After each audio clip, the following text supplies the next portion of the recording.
see Ms. Kasim is ready. Can I ask who wants to start with cross-examination?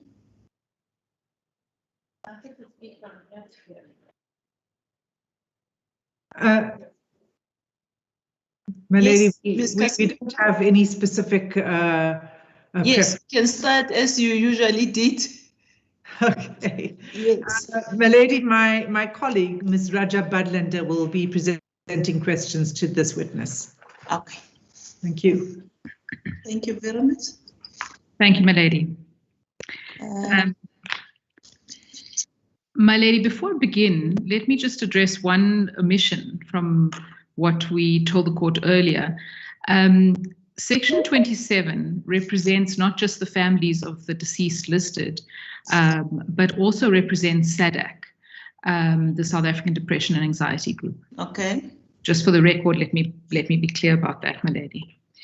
If I may then turn to address the witness with your permission. Good afternoon, Ms. Chambers. I just have a few questions for you.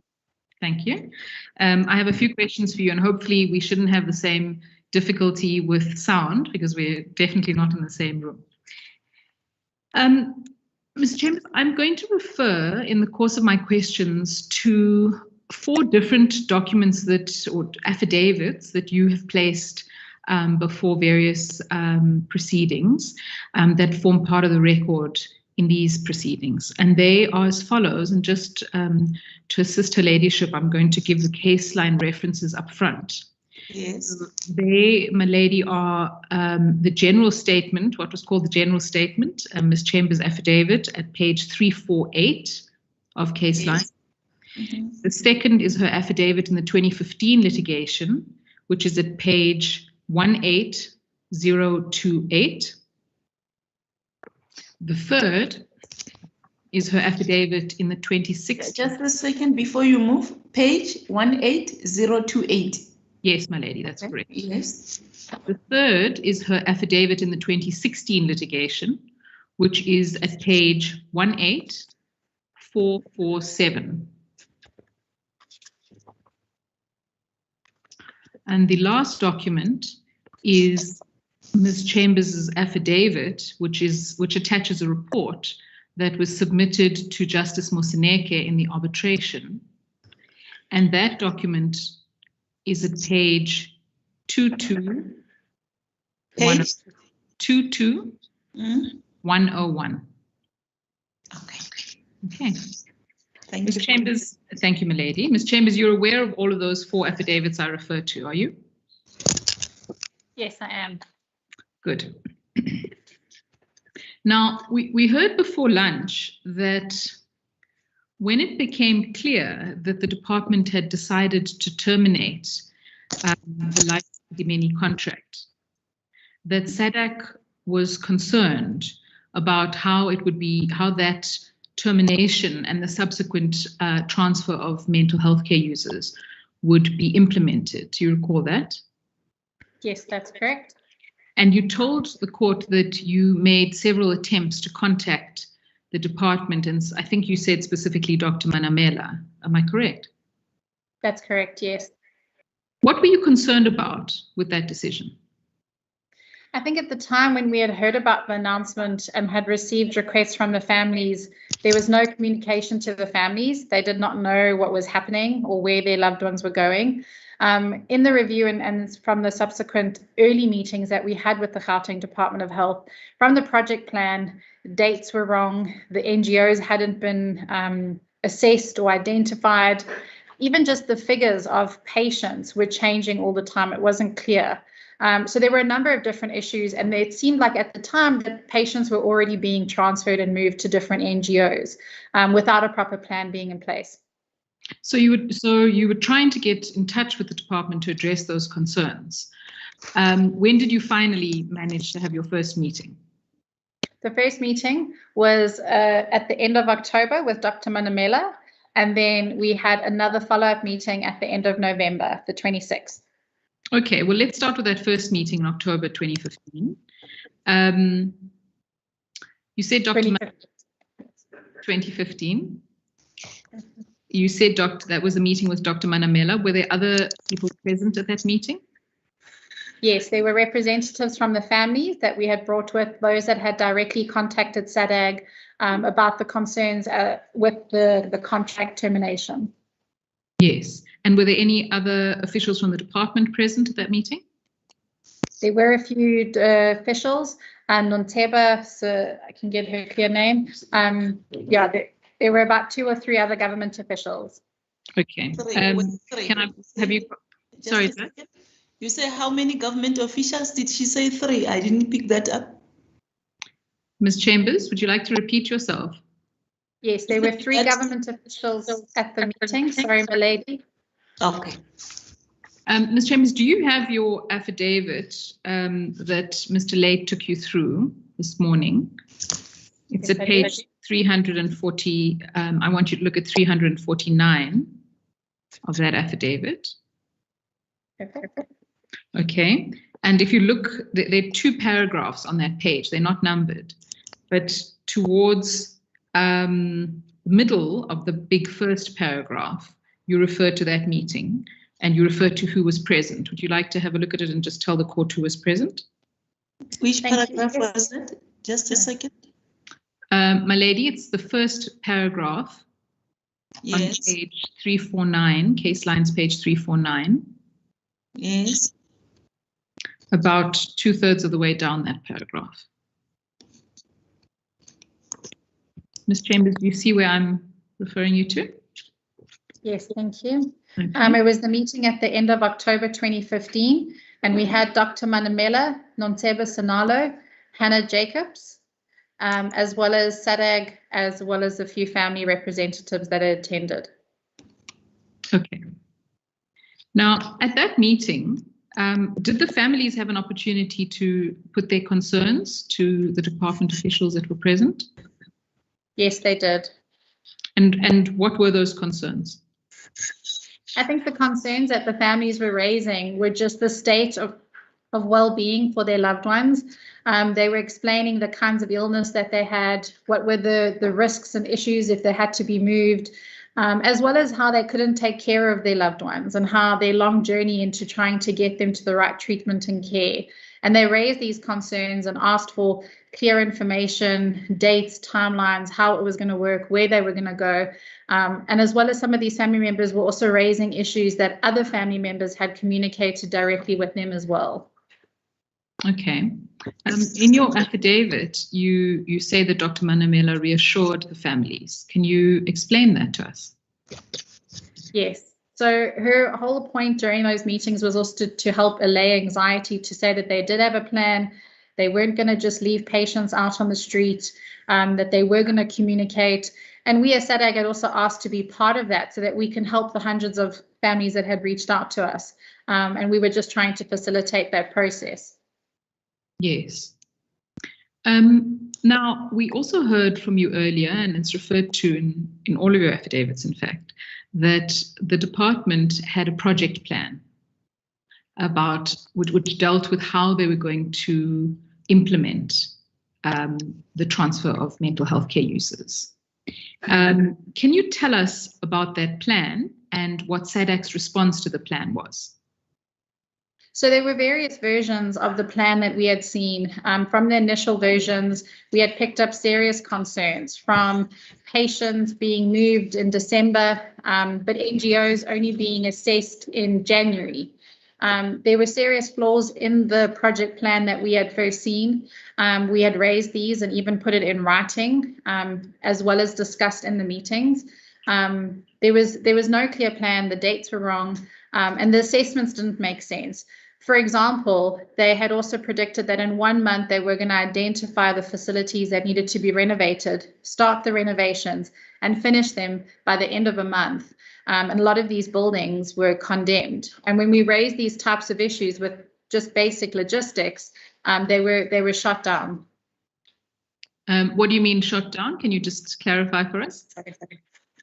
So they would say that they had it under control, they knew what they were doing, and that it was going to be done within a month's time. And we raised issues of, budget, assigning budget, the logistics of getting a projects team, a renovations team, approving it, moving patients, and there was a lot of contradictions in the various drafts of the project plan that we got to see. And who was providing those answers during the meeting? During those initial meetings, initially it was Dr. Manamela, and then later through the project manager that was appointed for the Life Esidimeni termination project, Dr. Mosenegi or Mr. Mosenegi, and then later with the MEC, Kadani Mkhlangu, Dr. Barney Silabana also unpacked some of those concerns. Thank you. Were ongoing assessments of mental health care users part of the project plan? They were, and these were also one of the concerns that we had raised, is in just the methodology around assessing the patients. In various meetings that we even had in January 2016, when a lot of these stats were presented to us in that consultation process, is the figures that came from the Gauteng Department of Health versus Life Esidimeni were very different. And those assessments were often contradictory, from the number of patients that were independent or needed care to those that had various mental health issues. So a lot of those figures and those assessments were contradictory of itself. And to your knowledge, were assessments done after patients were transferred to NGOs? Assessments. Yes, according to the project plan, those assessments were being done in January, February, whereas the patient was already moved in November and December. So it didn't make sense. I see. What I was trying to understand was the plan that assessments would be done prior to transfer as well as after transfer of patients? In the project plan, those assessments were supposed to be done after the patients had already been moved, whereas they should have been done before patients were moved to match the patients to different facilities to understand their level of functionality and disability. Mm. And can you tell us, why were those assessments important after transfer? The assessments were incredibly important to really just find out, again, understanding the diagnosis, the treatment, the level of care that was needed for the different patients. There were some patients who were bound in beds or bed-bound. They were also in wheelchairs, so they needed various different levels of care. And these assessments were needed in order to make sure that they were in the right facilities, that they were getting the right treatment and the right medication. Okay. Now, what happened next is that in December 2015, SADC brought an urgent application against the department, and that is before this court in our record, which I referred to earlier. You're the deponent to the founding affidavit in that application, am I right? That is correct, yes. Okay. Do you recall what the purpose of bringing that application was? Do you remember what SADC wanted from that application? So what we had wanted from that was to appoint an independent curatorship that could act in the best interest of the patients, to assess their needs and to ensure that throughout the project plan process that their needs and their level of care and treatment were held at the utmost importance. But Ms. Chambers, if the project plan anticipated that ongoing assessment would happen and that patients would be cared for, why was there a need to appoint a curator? So what we were also finding is that patients were being discharged earlier than December, and we were already being moved without being assessed, without NGOs being assessed, and we were really deeply concerned. It was important to have an independent curator, someone that could act in the best interest of the patients, so there was no conflict of interest, and really just ensure that they were going to get the same level of care wherever they were moved. And what happened as a result of that urgent application?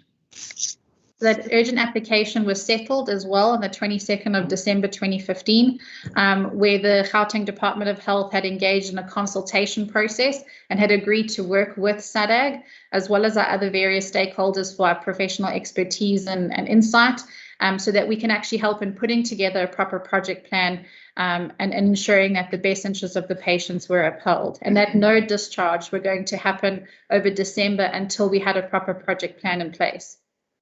Right, so it was a consultation process to work towards a project plan or amended project plan, is that right? That is correct. And during that time that there would be no additional discharges during that period until a project plan was in place that was approved and accepted by all parties. And was that settlement given effect to? It was. The first meetings and consultation happened in January, and we engaged in meetings on a weekly, bi-weekly basis over 2 to 3 months. And then what happened? And then what happened is in one of those meetings. Just hold it there, Miss. You say there was a meeting in January 2016, and from there were other meetings until when? The meetings we had, milady, was from January to February, as well as March. Okay, for 3 months. For 3 months, yes. Yes, and then you carry on. And thank you, milady. In those meetings, we had raised various concerns and issues. We had also submitted meeting minutes during that time.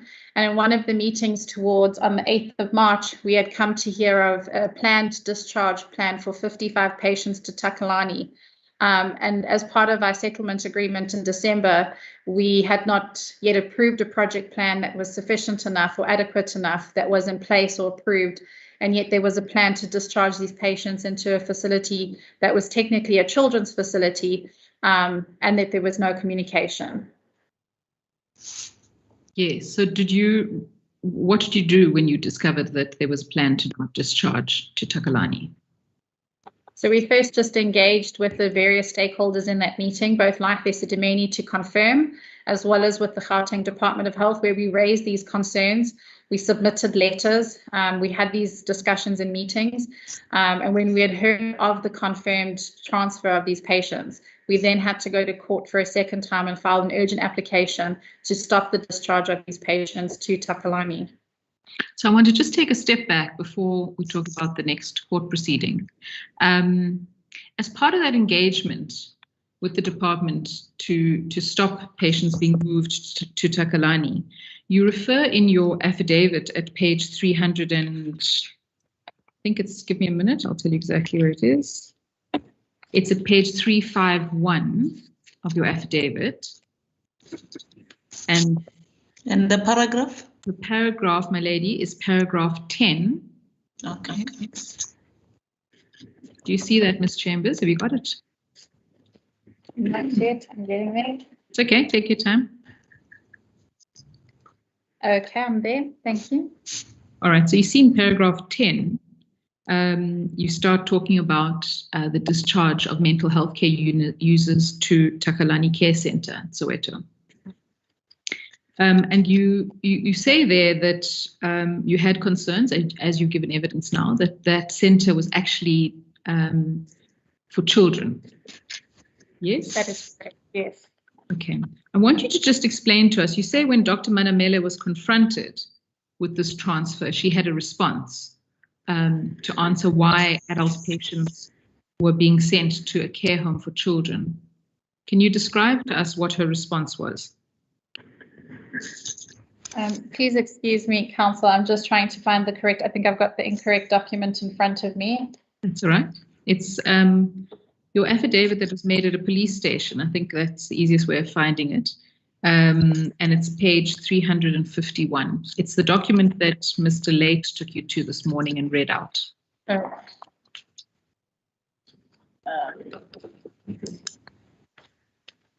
That is what is named as A3. Thank you, my lady. Thank you very much, lady. I've got the statement. Thank you. I can continue. Thank you. So if you look at paragraph 10, that's the portion of the affidavit I'm asking you about. And what I'd like to understand is you expressed some concern about the fact that Takalani was designed for children and that adults were about to be discharged to that facility. What was Dr. Manamela's response to that concern? At the time, the response that we received was that the 55 patients that were earmarked to move to Takalani did not have any records of family members or family meetings. And this is why they were chosen to move. This is particularly when we raised the issue that the family members had not been communicated with who was being discharged, who was moving. And she had said that because they didn't have any family members or any interaction with family visits. However, there were attendance registers and dates and more details and information about actual visits with these patients, with their families, even recently. My lady, I see Mr. Late has put his hand up. Can I just raise that, bring that to your attention? All right, it's just that I'm looking at the document. Mr. Late, is there anything? Yes, court pleases, my lady. Just for clarity, it would be prudent if my learned friends will refer to the statement that the witness just referred to as Exhibit B, because that it was handed in as Exhibit B, and then there will be clarity on the record also. Yes, but now we're dealing with A3, the one you used to lead the witness. That's correct, my lady. Yes. Can we finish this one, and then when she goes to the other statements, that's when you can raise the issues. Am I clear? My lady, I'm a bit confused. So let me I'm confused because he's talking about something else. Mr. Late, can you assist us? Because as we are busy now, I take it that we have just confirmed that the witness is being cross-examined on the statement that you led her on. That's correct, my lady, and it is Exhibit B before this court. Yes, so far, isn't it the reason why I said A3? I wanted the witness to be able to locate it. Yes, yes. The witness has, well, the statement, it is correct. It has already been handed in as Exhibit Yes. B. Yes, but if my learned friend in future referred to that statement, it would be prudent if she refers to Exhibit B, then we all know what she's talking about. Exhibit B. Yes, that's correct. No, that's fine. We are clear about that. Yes, continue. Thank you, my lady, and I'm indebted to Mr. Late. So, Ms. Chambers, you are aware of the statement that we're looking at. It's called Exhibit B for purposes of the record. Yes. Now, you were explaining to us that Dr. Mahlangu's concerns, a response around the movement of adult patients to a care home designed for children was that those adult patients didn't have sufficient records and identity documents to be able to connect them with families. Is that correct? That is correct. That was her information given. Yes. So I'm backing to understand how is that relevant to whether or not the facility is appropriate for adults? Good question. In the documents that was also given in court, there was a list of the 55 patients, what their diagnosis was, as well as their family contacts and their last visits. So that information that these adults were entered and then moved. Oh, just check your recording, please. I think one of you didn't mute herself. Sorry. So that in the court was actually then further elaborated on, where a full table was given with all of those details. So therefore it didn't actually answer the question as to why adults were then sent to a children's facility. And we had no information on what the plan was to accommodate these 55 extra adults into the facility either. Thank you. And did you raise the? Sorry. Just a second. Can you rephrase that question? Because I'm not sure as to whether I understand her response to this question. You wanted to know as to how relevant is the fact that the facility was not for adults. Yes, my lady. Let me rephrase it. Yes. Dr. Manamela was confronted with concerns that adult mental health care users were being sent to a care home, NGO, that was designed for children. And as I understand your answer, her response was that there was no information and identification documents for those adult users. Correct, yes. Now, my question to you was, how is Dr. Manamela's answer relevant to the concern expressed that the facility wasn't appropriate for adult mental health care users?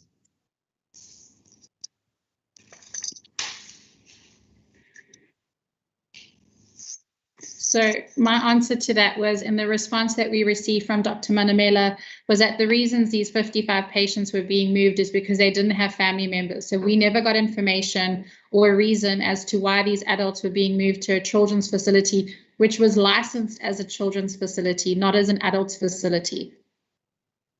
Yeah, so you didn't get an answer. We didn't get an answer, and that wasn't further unpacked during the litigation in March either. Okay.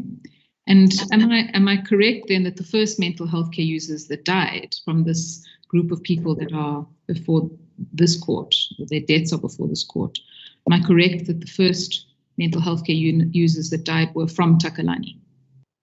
That is correct, yes. Thank you.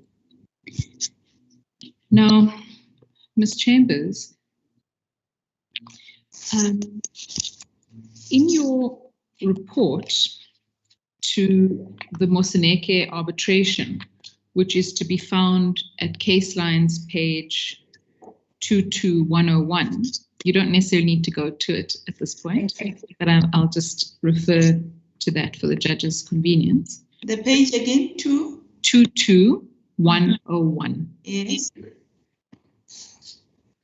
You discussed the fact that SADC had various engagements with different bodies. So you say that SADC had engagements with NGOs, with families, with the department, for example, and with caregivers. Is that correct? That is correct, yes. Okay, so let's start by just talking about SADC's engagements with the NGOs. What was the nature of your engagement with NGOs? So we, during the whole experience from when the announcement happened, we were engaging with NGOs to find out if they were prepared, if they were taking on more patients, especially because we didn't have a list of where patients were being moved to. So it was our way of trying to find more information to allay the anxiety for family members. So we engaged with NGOs that were already part of our referral guide that we were aware of, and through the work that SADC does that we work with every day.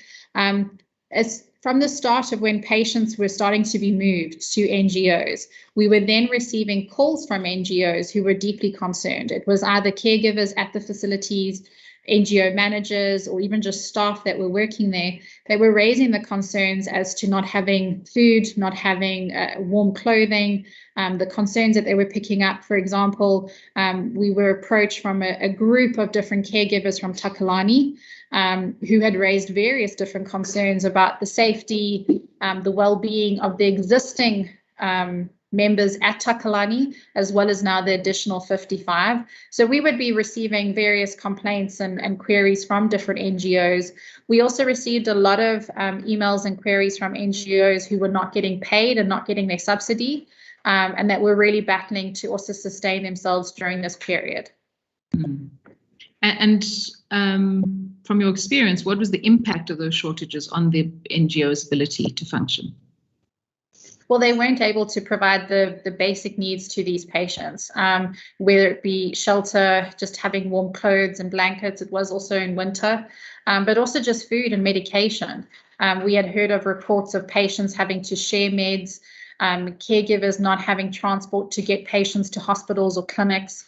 A lot of the patients had also arrived without their medication, and the NGOs didn't know what kind of illnesses they had, and this has a profound impact on the patients. So they were seeing more patients getting sick, having to get them to hospital, and even just those that were going hungry. So the NGOs that were reaching out to us were very, very concerned and didn't know what to do. Mm. And was the department aware of what was going on the ground in NGOs? Well, one of the things that we encouraged the NGOs to do was to communicate their concerns directly to the Gauteng Department of Health. We would often give them the correct contact details for them to then go and report these issues directly, as well as to speak directly to Dr. Manamela and the various staff within the department. During the time after the March 2016 case, there was a hotline that was put in place in the Gauteng Department of Health to receive complaints and concerns, and we would refer the NGOs there. We as SADC would also then document those concerns, as well as report that to the department as well as a follow-up, and to report what concerns that we were seeing. So I'll ask the question again, was the department aware of the concerns of NGOs? Yes, they definitely were.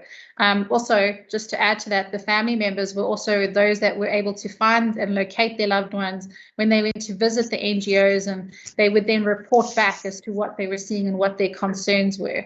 So the department were hearing it both from SADAG, from the family members, as well as from the NGOs. Were there particular people in the department that you communicated with about the NGO's concerns?